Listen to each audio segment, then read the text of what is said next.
Great. Welcome to the Lewis and Kyle Show. I did a bunch of research for this one. I've been following you for not too long, a couple weeks now, but really enjoyed everything I've seen so far. So I'm really excited that we're sitting down and doing this. Yeah, thanks, Lewis. Excited to be here and chat with you today. Hell yeah. So I saw somewhere, right, father of 4 kids. You've been running ZenPilot for coming up on 10 years. I'm kind of curious what the beginnings of your entrepreneurial career were. Because, right, you've been very dedicated to the agency space. Right, 8 years ago was well before my entrepreneurial career even started. So I'm kind of curious, like, where you started out in kind of post-college or kind of after 18 type time in your life. And maybe if there's a thread to how that all leads to now, I'm curious. What did you think about entrepreneurs growing up? Did you know many of them? I did in an interesting way. So my father is a casino host. So a lot of his clients are successful business people. Right. And so I kind of grew up around them. I didn't necessarily like do structured interviews like this to like understand what they did. I just knew that they led. I had a lot of unconventional people in my life with unconventional lifestyles that seemed to also have lots of money. Yeah. Kind of growing up in Vegas. So that's interesting. So, but I only ever saw them in vacation mode, right? I never saw them working because that's not the most accurate picture. It's like, who are these people who never work and have a bunch of money? But it's probably just like, I was seeing them on weekends on their vacations. That's it's really interesting how the perspectives of any career can shape us as we grow up. But I grew up seeing a lot of like blue collar industry, like contractors or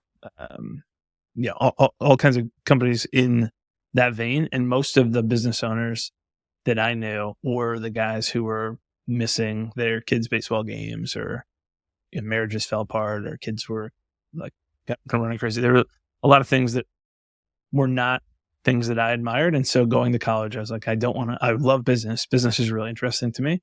I want to study business, but I don't want to be an entrepreneur.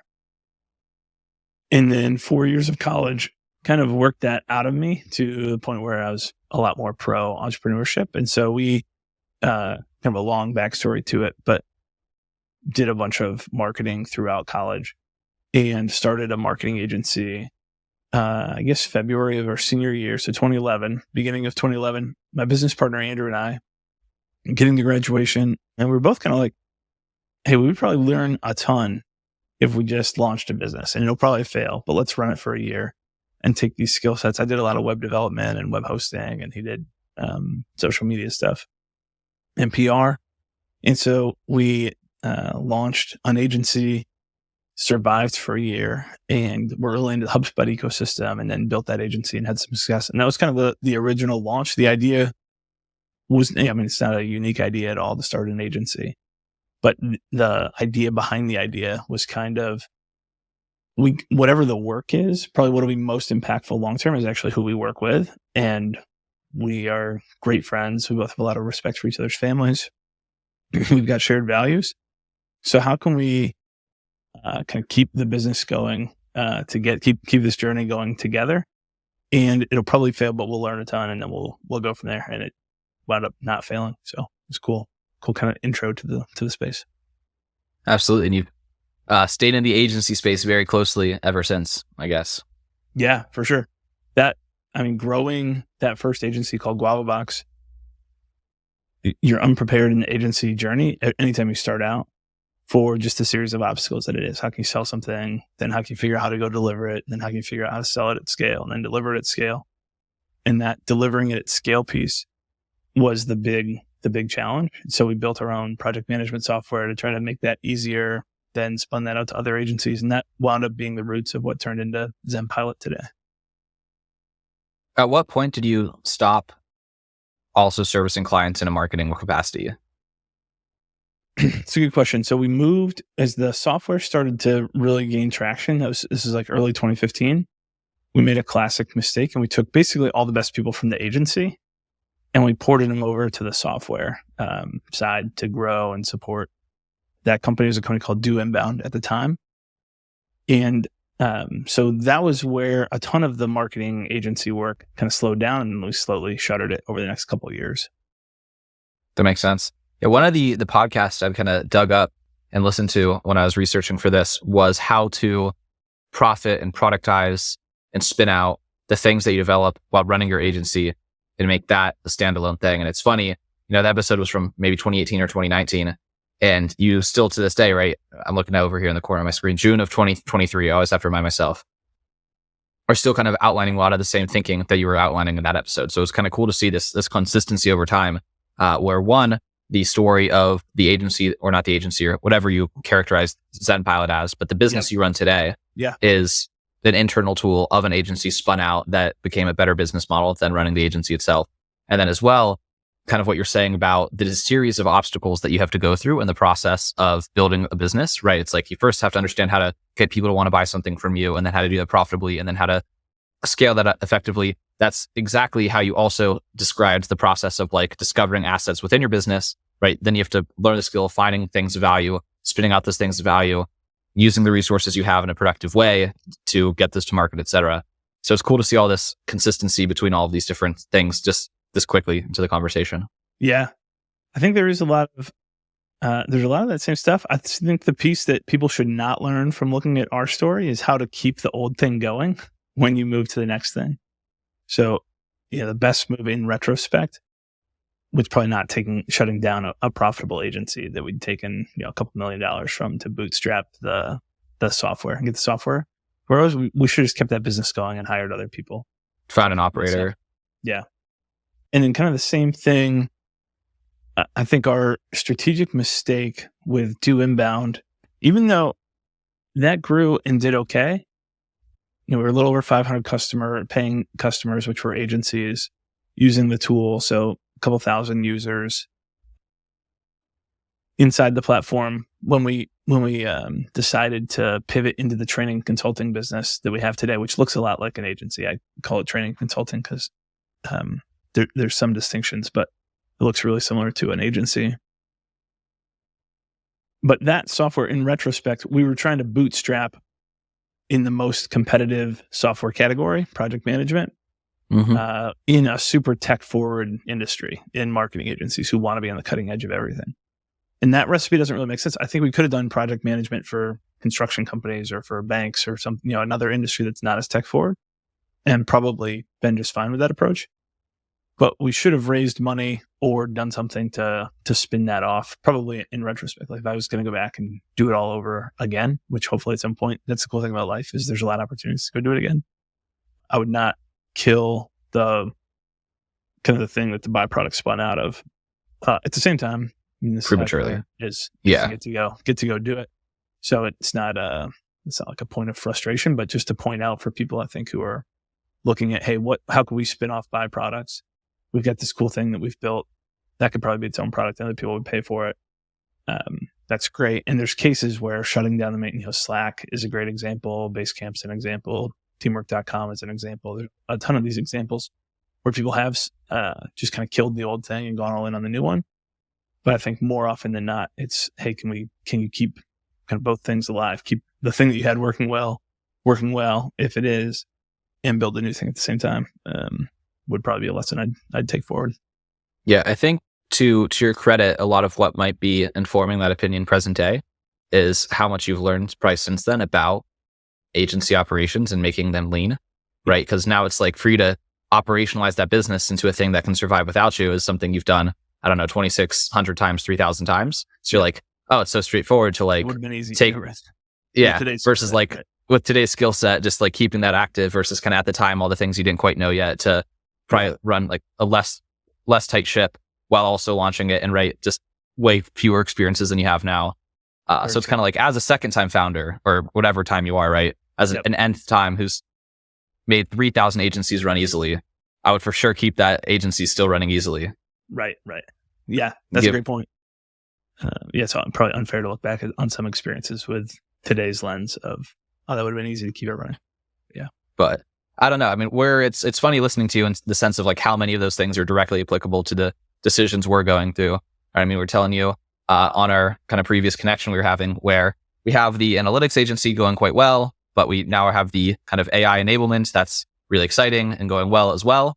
And so it's like, do we shut the thing down, go all in on the new thing with the as well? And then kind of a lot of the same decisions about like, well, do we want to raise money here? Or basically there's no reason to compete with the behemoths as like a bootstrap team in terms of like actual genuine AI research and like groundbreaking AI services. It's like the only way to attack that market is to either raise as much money as everyone else so you can compete in terms of like speed and feature sets and feature parity to like actually be competitive at scale, or it's just like go for the wedge or kind of, the niche and competitor of a specific vertical. And so really that's more about like having distribution as your advantage, or it's like just stick to like being cutting edge and just doing a B2B service. And that's kind of the opinion I'm sort of on right now on the team. I'm like, I think the B2B service has a lot of room to go. We just are always cutting edge and always helping people use whatever exists that is best. Which is kind of what y'all are doing, right? It's like, you're never going to raise as much money as ClickUp. And I mean, I don't even know how much money they've raised, a lot of money. It's like, why compete with ClickUp? It's just like, do what you're doing and help everyone use the best thing on the marketplace. Yeah. I think at the time when we pivoted out of GuavaBox, when we pivoted out of Do Inbound, we didn't have like the one big win under our belt yet. It wasn't at a point where it was like, hey, we're kind of financially free and we're good to go do whatever. Where today I think that would look differently because we've run this business in a highly profitable way for long enough that totally fine if this business or the next business failed. Where I think that would probably influence my thinking today. I'm a relatively risk averse person too, so everyone's risk profile looks different. Some people are totally fine, like we'll shut everything down, we'll go all in on one thing, and there's cases where that works out well. But I think some of that probably looks different too, just at different stages of life. And I think the stereotype is, hey, we're super risky when we're young, and then we get less and less risk tolerant over time. I feel like, at least in my personal journey, I'm kind of going the opposite, where like I was more, even though starting a business out of college was pretty risky, I feel like my risk tolerance has gone up farther along, just because there's there's more chips off the table. Like we're fine whether this works or doesn't work long term. So I think that probably factors into the psychology of how you make that decision too. Yeah, I think it's also an evolving definition of risk as you mature, right? It's like, if you're confident in your skill set to make money again because of all the things you have now, it's like the risk is less risky than someone who doesn't know how they would make money again if this thing didn't work out. For sure. It's all the improvement of skills over time, for sure, is something a lot of people don't acknowledge. How are you, like, who are the voices who are helping you work through that decision right now in terms of what to do next? One is the market. In terms of like what's working. So that's the voice number one, is like the market, the CRM, the pipeline analytics. And then in terms of, that's the big one really, is like that. And then also, so our AI person on our team, Ethan, he's really the one listening to like, sending the digest of like, this just happened. OpenAI just released X, and all these things that were a differentiator last week, right, are like standard features now. And I'm kind of like, that's the point. So like, he's the one actually listening to like kind of forming, if we were to go for like a bigger AI startup play, like the vision as to what that would be and like what the actual wedge would be. And then I don't say we have like a specific main mentor in terms of like overall guiding business direction. I really don't think there's like a clear answer to that. I think that we've not, so up until this point, when we still are part of Client Ascension, which I told you is like a really good mastermind. And kind of, so we still are like approaching the point of having finished the last set of goals. And we try to like, maybe this is a good thing, maybe this isn't a good thing, but like, unless you have undeniably good reason to change direction, like it is good to see through the goals you set before picking new goals. And we're like very, very close to seeing through kind of the initial goals we set out in terms of like MRR, how much we want to pay ourselves, like a lot of the reasons that we like chose this business to set it up the way that we did. And the reason we've been working this far for this long, and we're like very close to getting there. So we are kind of at a point now where it's like setting the next goals is something we haven't done. But I would say like the podcast does continue to be, well, it's a different person, on a regular interval, like as we're now, I'm kind of talking to you about my journey of the day, journey of the month, journey of the quarter. Yeah. The podcast is a great tool to get insights from a lot of different people, even though it's not intentionally structured as a consulting tool. It's been, at least, you know that better than I do. Yeah, in our journey, it's been like priceless. Obviously from a sales perspective, I don't know if you experienced this. You probably have experienced this quite a bit though. But so our podcast agency journey is hyper targeted towards agency owners. That's who we're selling to. That's the target audience. It was wearing on me today. I was like, these 10 commandments are starting to make sense. I mean, I feel like if I followed those, my life would be easier. It was cooking.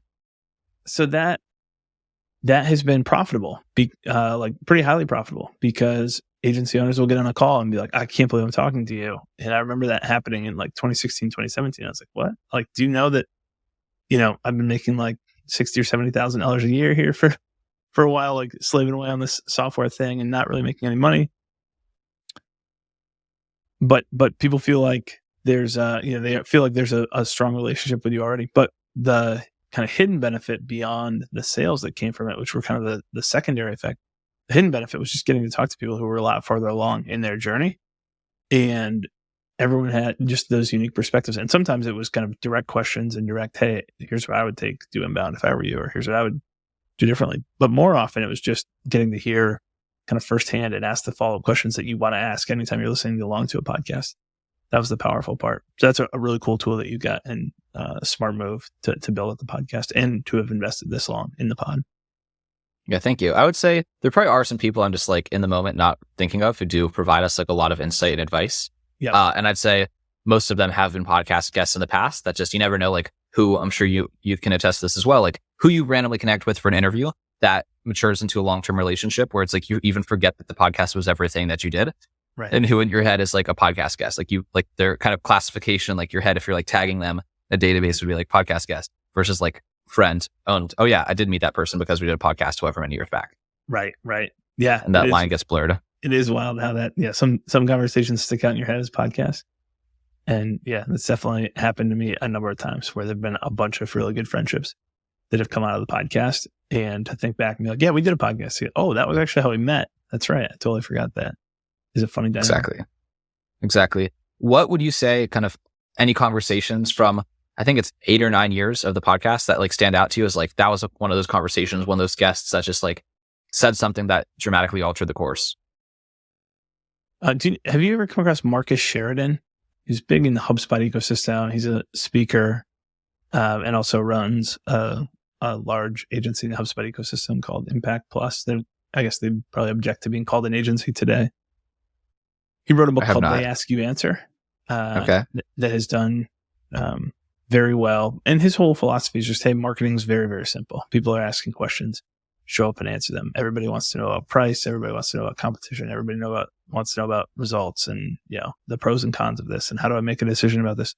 So just show up and answer those. And Marcus has an incredible story, but he's been on the podcast a couple of different times, who has really inspired kind of a lot of what we've done in terms of all the content that we produce at ZenPilot should be, we run on EOS, the Entrepreneurial Operating System. Mm-hmm. And so one of the bullets in our 3-year, on the vision part of this, so in our 3-year vision is ZenPilot should be the number one trusted authority for agency operations.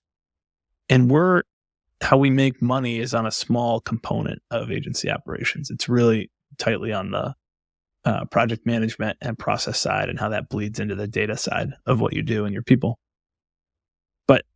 But aside from whether we're monetizing off of that or not, like that's the vision that we have, and every resource that we produce should be a small vote in that direction. Hey, the quality of this is so good that people should be thrilled that this is out there, whether it's free or paid. And Marcus was a big inspiration for that. There have been a number of other guests. Michael Rose, he built and exited, they built agency for about 10 years or 9 years, exited it last year. Had a really good sale of this agency called Mojo Media Labs. He's been on the podcast a couple of different times, but the first time he came on was the first time I'd heard of he said like ROW, work environment. And I was like, ROW, what are we talking about here? And it was ROWE, results only work environment. And he was one of the first people who was on who's super transparent in the business and had a big passion for teaching his people. I always feel weird saying his people, but the people who are on the team at Mojo Media Labs, more financial literacy through entrepreneurship, through business, and through the opportunity to work there.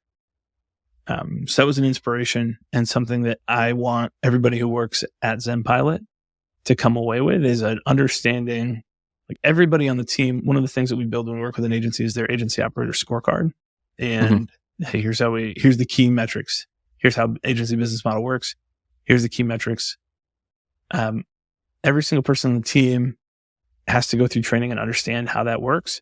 And that's going to directly apply if they want to start a business someday, if they work in any other services businesses like this, but also there's a ton of application from that to your personal life as well. And so that was, I don't know, it's hard to know if that's an inspiration. It's definitely inspiring, but if that's primarily... It can be tactical, right? Inspiration, there's nothing... Yeah. Or if that's like awakening something or like giving, just a way to express a desire that I already had inside. Sometimes I feel like I've had a lot of those moments as well where I didn't even know I was interested in this thing.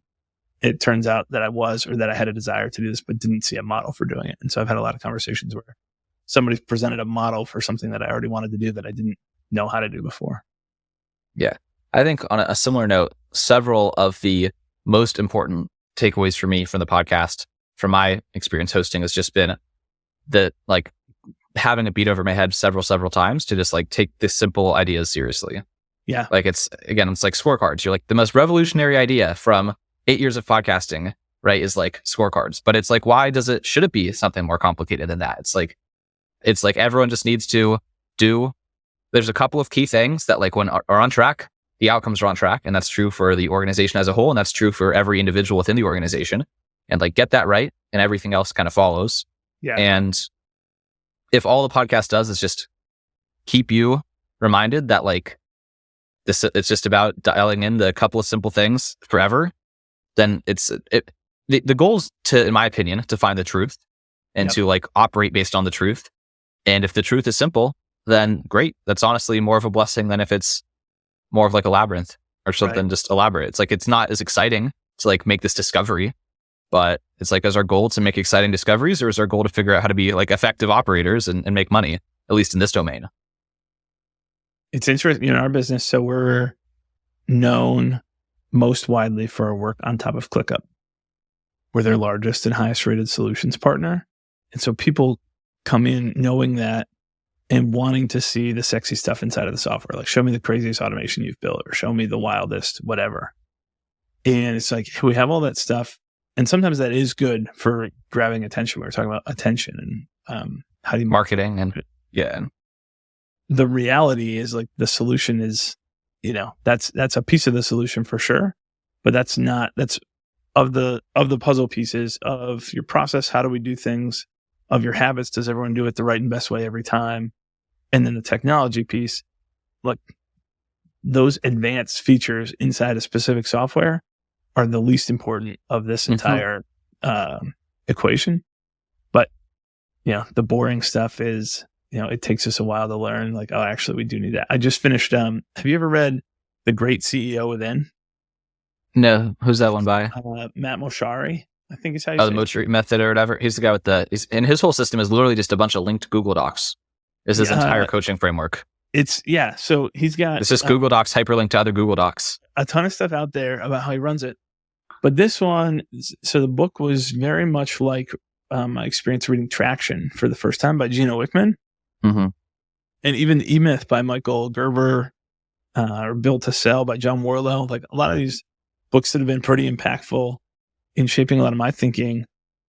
Those are all, you read it and it's like, oh, this is so simple. Like I've almost put all four of them down and been like, yeah, this is too simple. Like everybody knows this.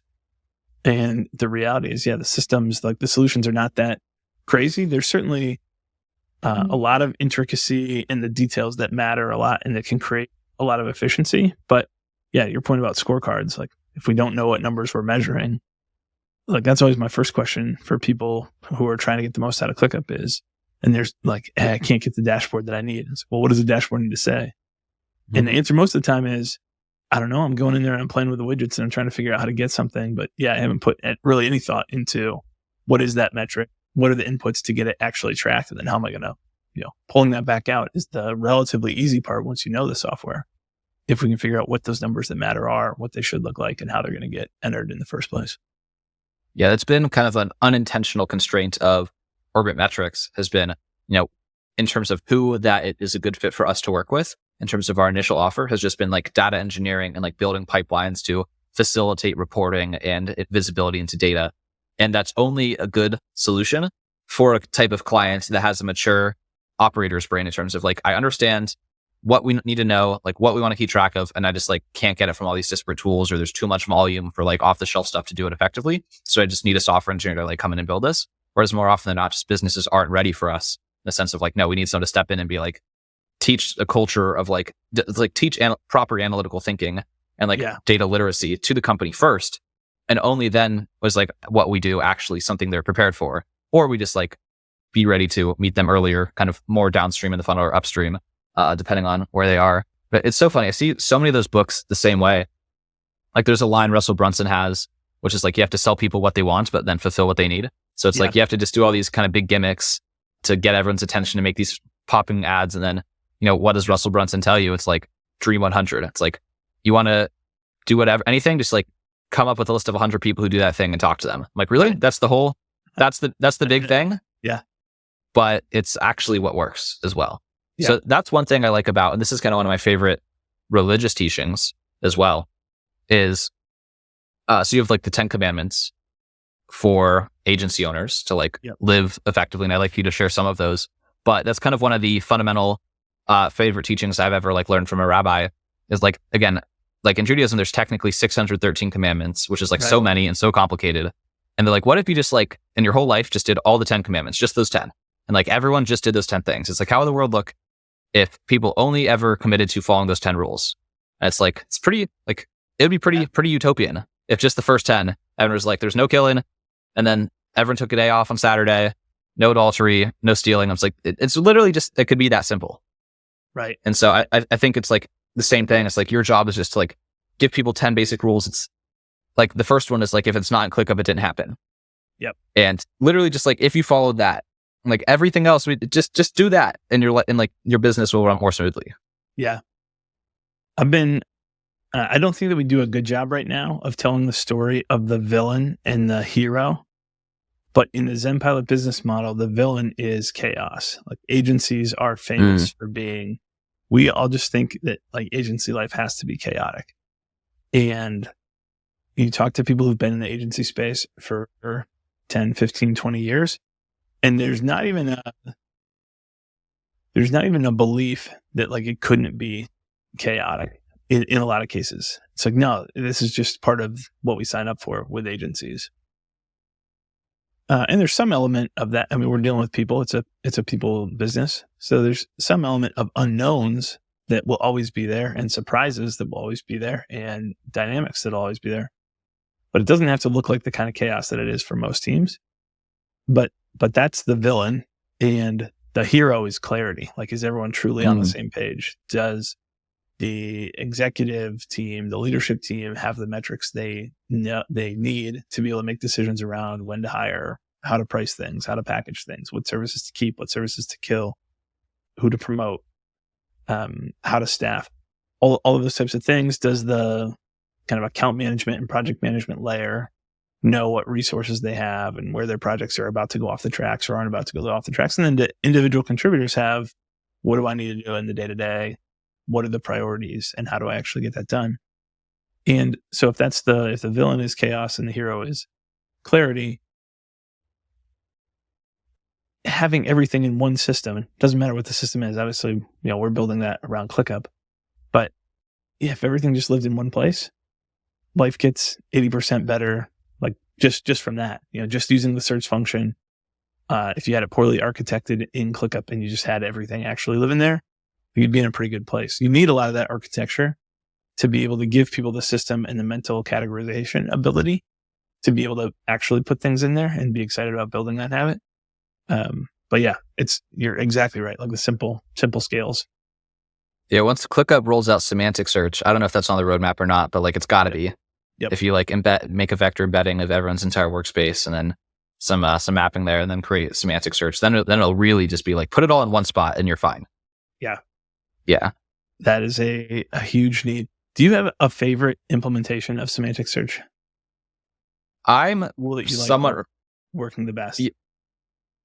I think that, basically to solve the problem of like when it's not, I mean, there's so many, like which one's the favorite? So, I mean, I want us to roll it out in our own Slack. We've delivered it to one client in their Slack server, which is basically like semantic search of everything that's ever happened within Slack for their community of like 300 people.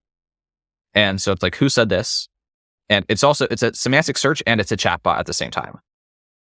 Because basically, so that's happening through a different UI, right? There's some web app. It's native. It's a native Slack.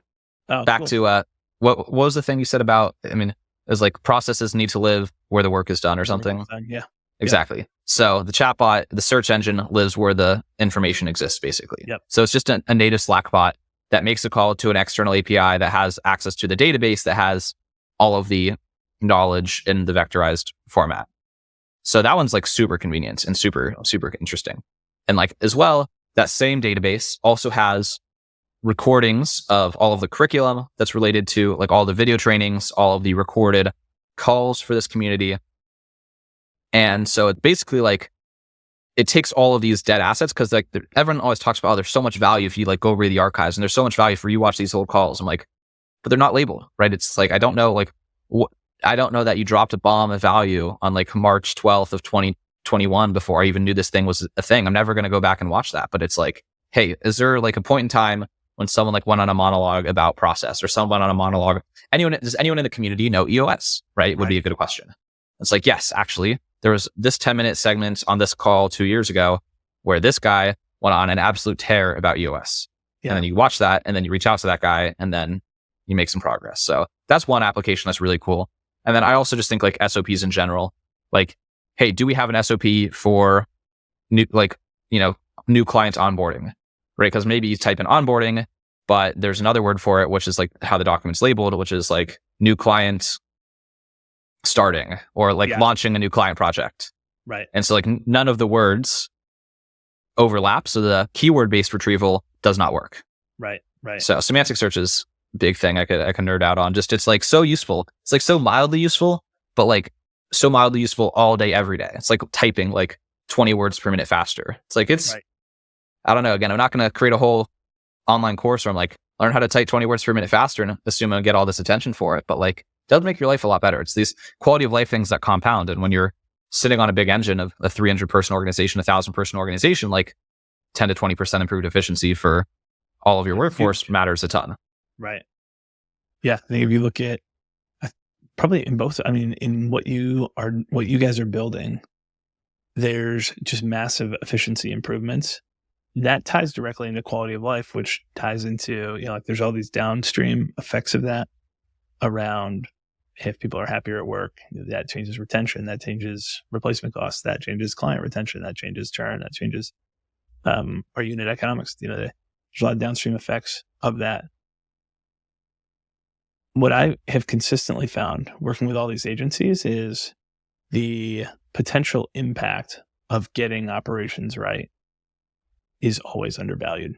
Nobody, we look at the dollars coming in and revenue, and there's especially in the agency space, because almost everyone in this field is, not all, but there's a lot of creatives, and almost everybody is an accidental owner. There's very few people who built a business and now they're on their third business and they decide to build an agency. It's not the kind of business that most people build for their like fourth or fifth ventures down the road. So there's, everyone gets the revenue numbers. Very few folks understand what does a healthy P&L look like for an agency.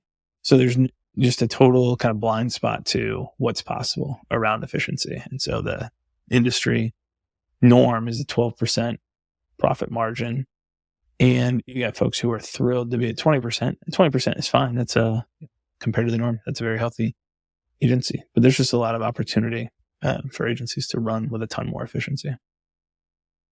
What does that like look like in terms of like, what does operational efficiency mean? And is it like, visibility into what everyone's working on a day-to-day basis? It's like knowing how many like projects are going to be on time. Like and I love the story. I don't think I said that yet. Like the clarity versus chaos thing.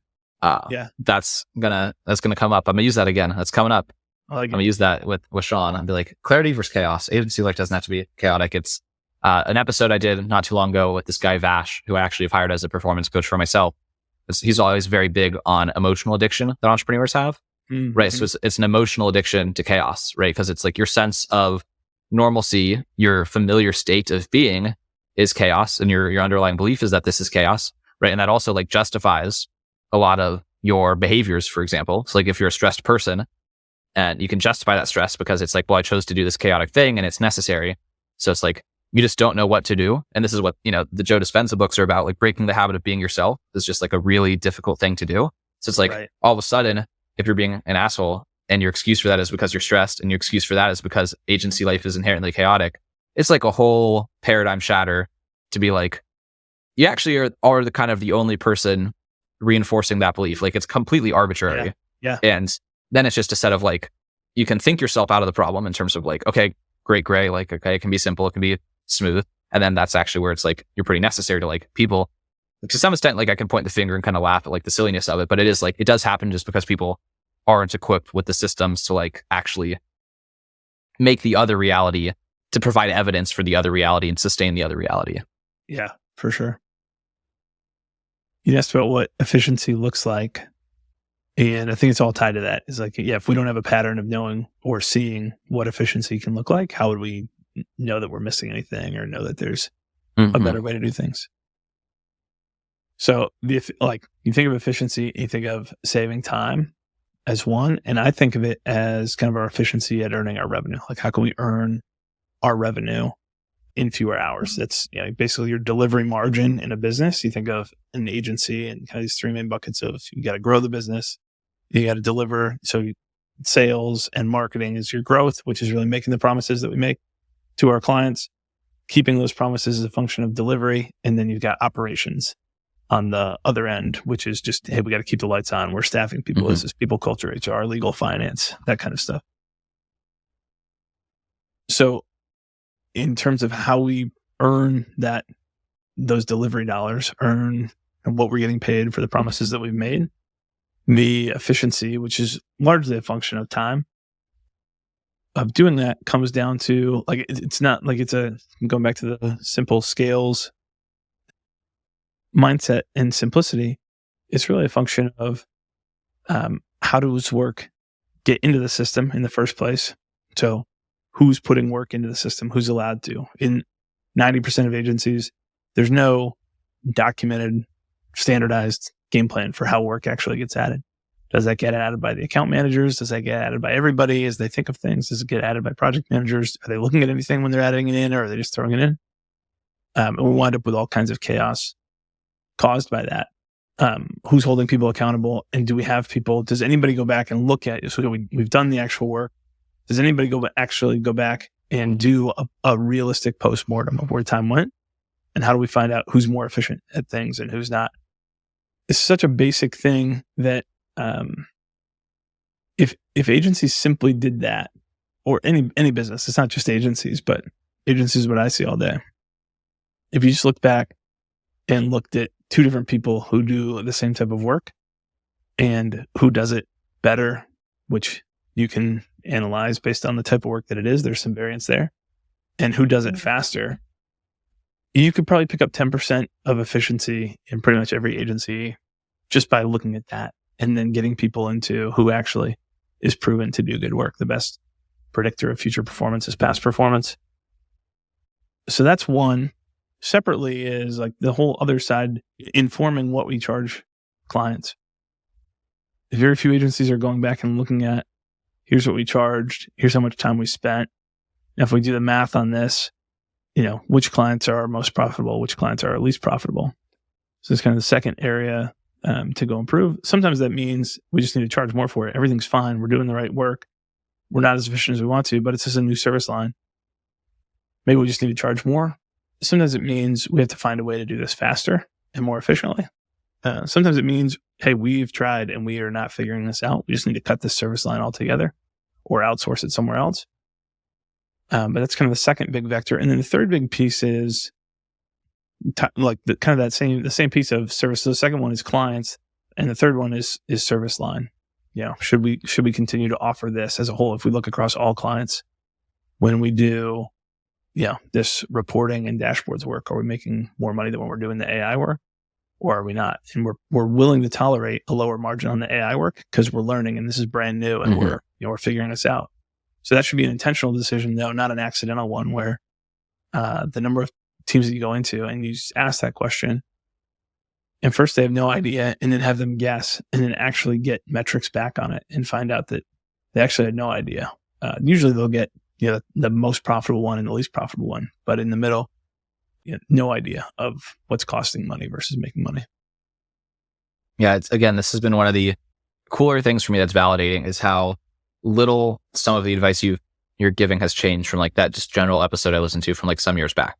Yeah. Right. It's like how to make your agency more efficient. It's like, reduce the amount of variables between your inputs and outputs and then actually like study those variables.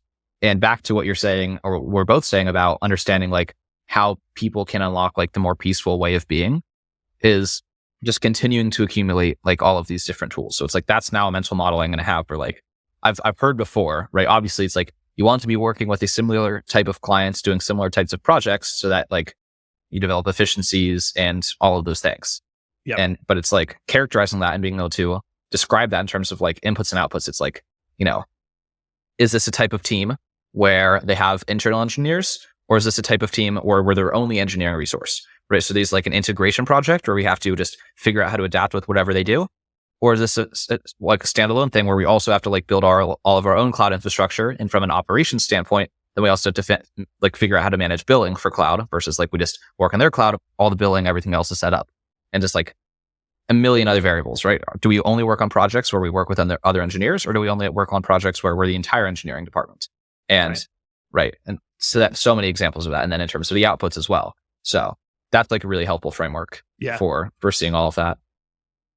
The tighter you get, it just creates that opportunity for your leveraged expertise business model. I mean, that's what ZenPilot is. It's a leveraged expertise training and consulting business where we're able to take. Have you ever read anything by David C. Baker? Wrote a book called The Business of Expertise. That's really good. But he makes the point, and this has been said by a bunch of people, but intelligence and expertise is really a function of pattern recognition. And points out that when kids are young and they're learning colors, we're basically training them to say, hey, when you point at the blue one and you say yellow, we say, no, that's not right. It's blue. And when they say blue, we say, good job. And we keep rewarding them for recognizing a pattern that, hey, this color is this color and this shape is this shape. And so why does that doesn't change at all as we get older and we're running businesses and now we're playing a different game. And that game is how can we help people consistently get results? And the more that you see similar patterns and the same type of thing, that's like that pattern recognition and the ability to say, oh, like you're struggling here in this area. Like the answer to the fact that you cannot profitably deliver Google ads is, you don't have this that all the best agencies have. And so the easiest way to develop that pattern recognition, you need to see enough patterns that have enough iteration. The easiest way is just to simplify the problem set and just see more similar problems more frequently. To get better answers faster.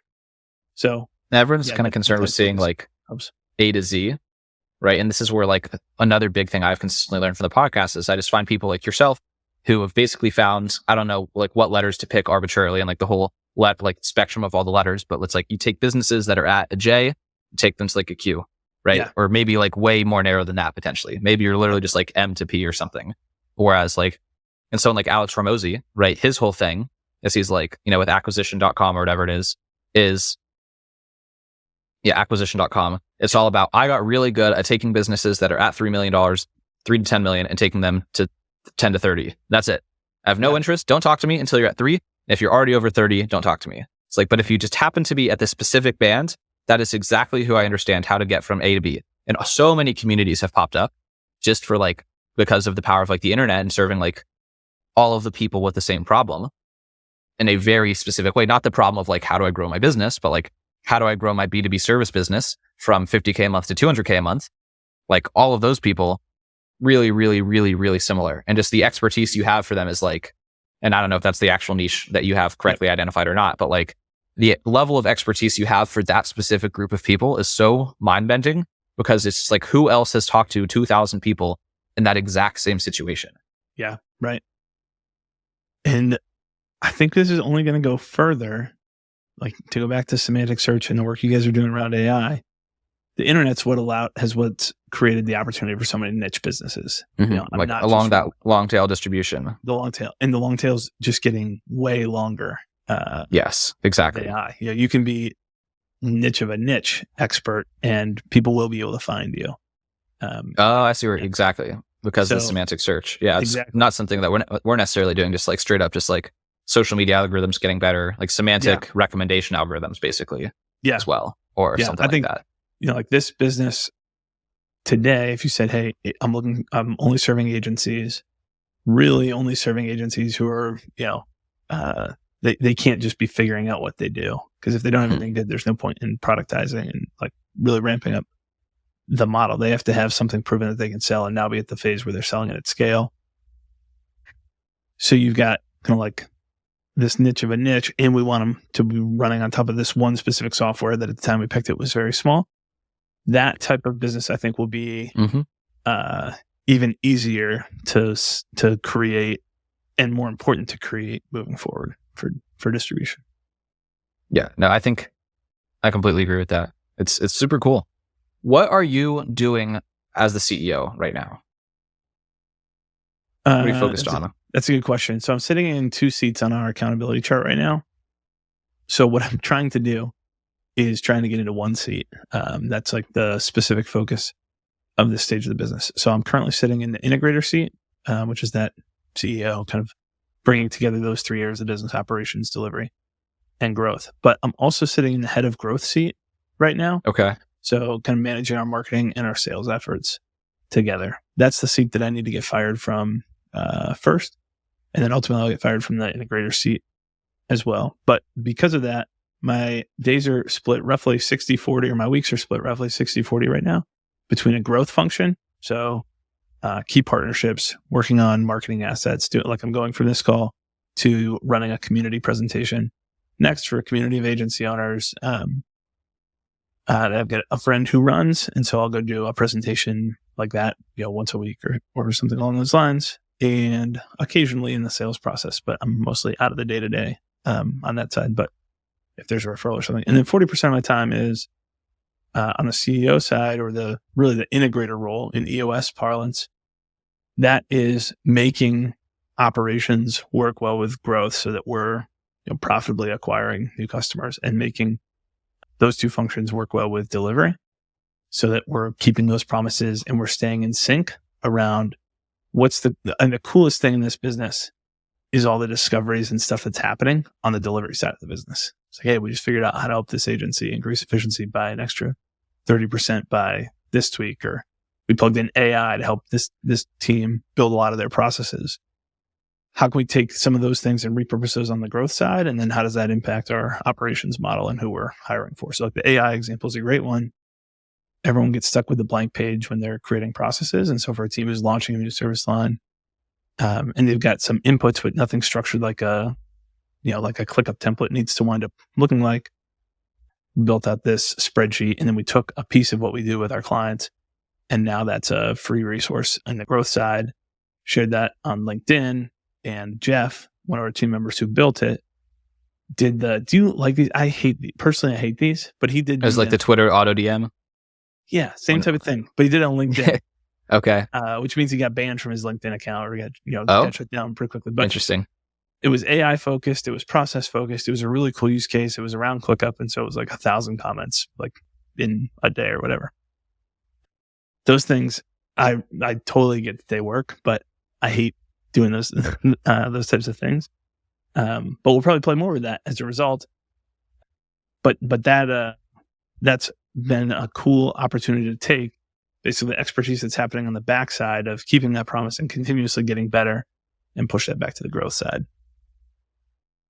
A question you asked me that I also have for you: who's the person that you're looking at right now, listening to, in terms of like your strategic growth goals and the decisions you're facing? Yeah. I mentioned Marcus earlier. Impact Plus, I think, has done a good job. So one of the things that we're working on rolling out is called Agency Operator Certification. And it's basically, back to what I said earlier, almost all agency owners are accidental agents. They didn't set out to start they didn't go to college to start an agency or go get a formal education somewhere on how to run it. So we've got all kinds of certifications on the sales and the marketing front. There's some stuff you can get on the project management front and on the finance front. But in terms of actually running an agency, like what are the metrics I need to pay attention to? How do I decide when to hire and fire? And how do I staff? And how do I build process? And what does gold standard look like in all those different areas? Working on building that out. So Marcus has taken They Ask You Answer, his book, and they've turned that into an entire certification. And they've pivoted their whole business model from, hey, we're going to come in and we're going to do the work for all of our clients, to we're going to do a consulting model and a certification model.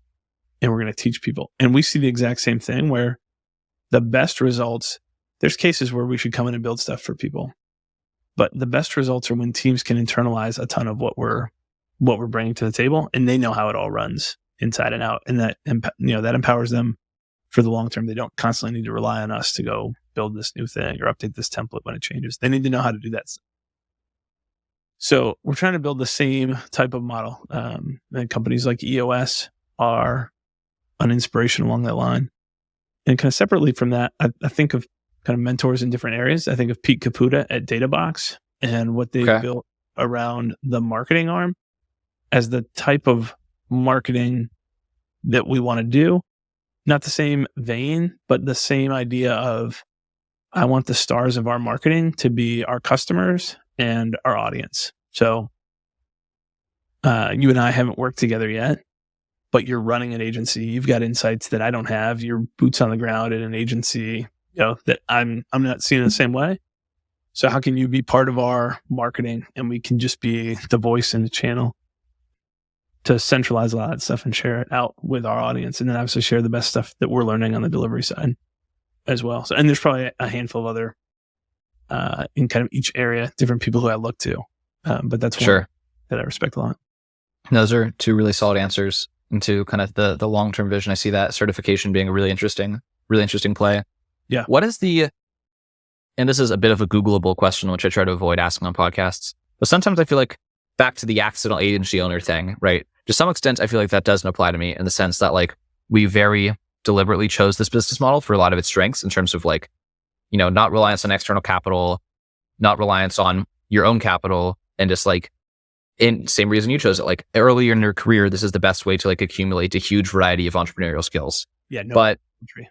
Exactly. I also feel like it is one of those things I did stumble into on accident, and I'm like sometimes spending too much time on Twitter. I'm like, the world is bigger than the agency world. Like how big of like a space to play at? Like what's the market cap of like the agency world? Like when you consider that as an industry, right? Is that like on par with like manufacturing and like legal services? Or is it just like this corner of the internet that's huge because the internet's huge?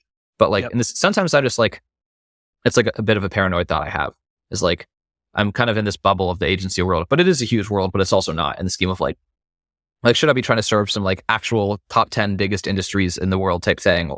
Or is this like, there's plenty of room to swim? So market cap, I mean, if you go like have someone build a list of agencies, probably come back with like 500, 600, 700,000 now, maybe like agencies. If you go segment that out and say, okay, but who's got at least 3 or 4 people on LinkedIn, you're down to 250-ish thousand. And then if you get into kind of like our sweet spot is teams who, they've hit the reason that you need project management. It's really easy with 2 or 3 people. Like you just need to go sell stuff.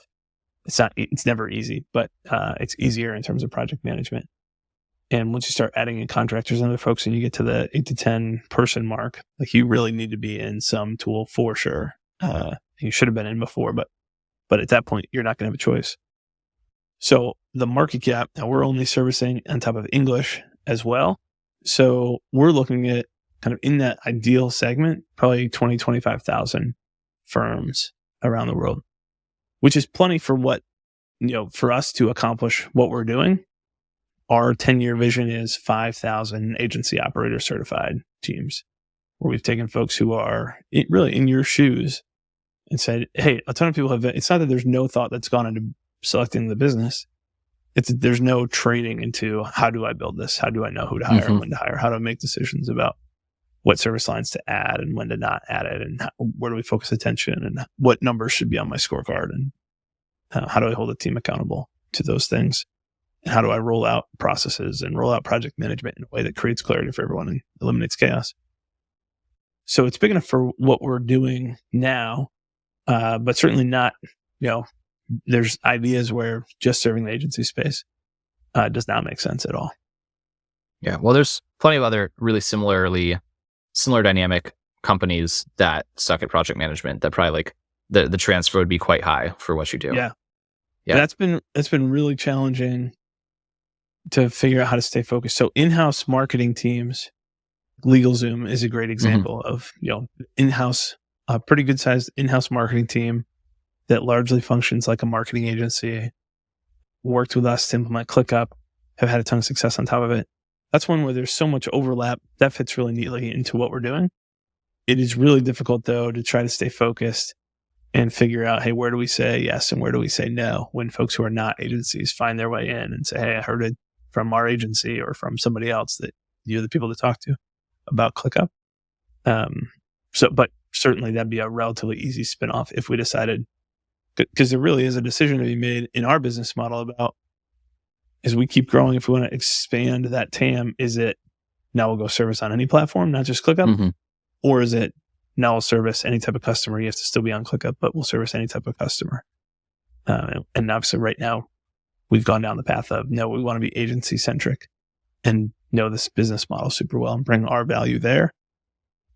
And ClickUp's just a tool that we use in that process. Yeah. I think this will be my final question because I'm really curious to have your thoughts on it, especially given some of the conversation we're having in terms of like, niche education and certifications and like kind of just fundamental differences in society because of the internet. Like college is kind of the epitome of like the pre-internet education model.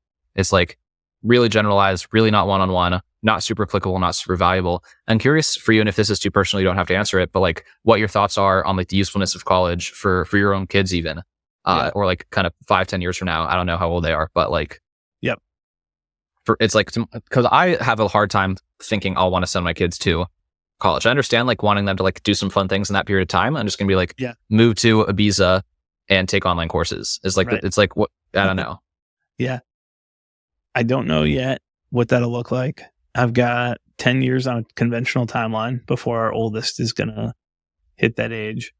I would agree with you that I have a hard time seeing, like for me, and I had to work my way through college and I got some financial aid, but I still wound up making and paying $80-something thousand throughout college to go to school. And there's no way that the classes were worth, and I took some good classes, but it's not worth it. I've been meaning to write a blog post for a long time that my college investment was worth it all by itself just for the friendship of Andrew, my business partner. Like if that was the only thing that I got for the money, I would not have made that investment at the time because that would have been too cheap, but totally worth it. So no, I'd agree with you though. Like I want to, even growing up, so we're homeschooling our kids. Oh, cool. And my vision isn't that my wife and I teach the kids everything that there is to know and we're the best teachers. And that's not it at all. It's the opportunity to pick and choose, let them pursue what they're interested in, but also find people who are awesome at what, like if they want to know about AI and, my daughter's 13 or 14 or something, and she wants to know, like, I would love nothing more than to be able to say, hey, you don't have the constraints of having to be in this classroom, so you can go work with this team that's doing AI. And obviously vector databases still won't be the big thing at that point in time, but like you just go work with someone who's actually really good at it and get the practical hands-on experience. So I'd much rather have them do that, how we design that intentionally and how we try to get them to take ownership to design that intentionally for themselves is going to be the big challenge. But my guess is it probably won't look like conventional college. Okay. Yeah, Ethan from our team, our AI guy, he was homeschooled. So, and I think that's like a lot of where his brilliance came from, is that he just like spent, his entire young years where kids just have insane energy and can focus for like 12 hours a day on just random stuff. Right. Just like building a brilliant engineer's mind when he was like 10. Yeah. So it's just like, I'm super into that whole world. It's not super relevant yet since I don't have kids, but like, I can't see the reason I'd want to. There's certain things from it. And again, to your point of like again, I obviously had valuable things emerge from my experience. Yeah. Kyle, my podcast co-host, I met through the podcast. And of course, that's worth everything I'll put together as well.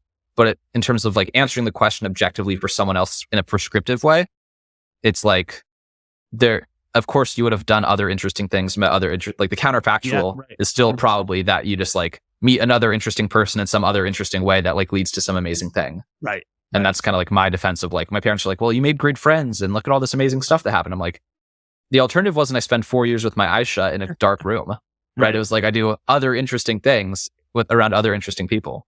But I think for that to take on as a cultural norm, I mean, this is similar in a lot of ways to the homeschool stereotype. Well, that's also a very different question as well. It's like, I didn't ask you like, what do you think for all people? It's like, because for all people, it's like for certain people, absent any structure or like absent self-motivation or absent like sufficient, I don't know what the words are, just like even like personal project management skills, like the ability to plan your own life in like a somewhat regimented way.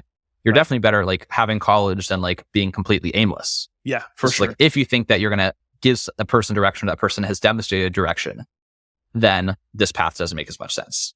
I think we will get to a point though where college either has to iterate pretty aggressively, or I mean, we're already seeing colleges fail. Like I'm sure that we'll see a lot more of that over the next decade or two. But we'll see a lot more if they don't iterate as the norm becomes, as more people get exposed to the fact that people who don't go to college don't either work blue collar jobs. Like their options are not limited to live in their parents' basement until they're 35 or work a blue collar job. There's actually a ton more options than that. But right now, that's the common association in so many people's minds that, out of fear of that, we push our kids to go to college still. And I think that will change as we get more, like, I don't know what your stereotype of homeschoolers was growing up, but the stereotype of most of my friend group is extremely socially awkward and like maybe brilliant in one area, but just very, very, weird is like the ongoing thing. And that's changed over the last 10 years and is continuing to change and has led to a huge increase in homeschooling as well. Obviously the pandemic's probably the biggest inflection point for it, but that's changed as people had more experience with, well, this Ethan guy is actually brilliant and he's totally fine to talk to. There's actually enough pros of this that we'll see that. And I think we'll see the same thing with college. Amazing. I could chat about that forever, but I think we'll wrap up here. You have a ton of free resources for agency owners. I don't know how many hundreds of podcast episodes and PDFs and articles, whatever. Where's kind of the best place or maybe one specific resource to direct people's attention to? Anytime I'm on a podcast, I try to shout out our podcast because usually that's the best place to find new podcast listeners is other people. You got to put the resource where the work is done. Same thing, right? So if you search Agency Journey in the Apple Store, that's probably the best place, or ZenPilot.com for any of the other free resources. Perfect. And then on social media, your Twitter, LinkedIn. Yeah. I like Twitter. I'm not good at Twitter. You're much better at Twitter than I am. And LinkedIn. I just fire from the hip. That's my whole strategy. Thought comes up. Yep. But also, again, I have fewer responsibilities and fewer consequences still. So like I appreciate that there's like a bit of like, there's like some not accountability, but also, like I have a team and I don't say anything too out of pocket. Yeah. But also people forget about Dana White from the UFC. It's like, you can still be an out of pocket CEO. It's like, I don't have to be Mr. Boring and put the flag of the day on my profile and just accommodate whatever I'm supposed to do. It's like, I can wheel and deal. There's still people out here wheeling and dealing. They don't want you to think they're out there, but they're still out there. Definitely. So true. Yeah. Awesome. Well, it's been super fun.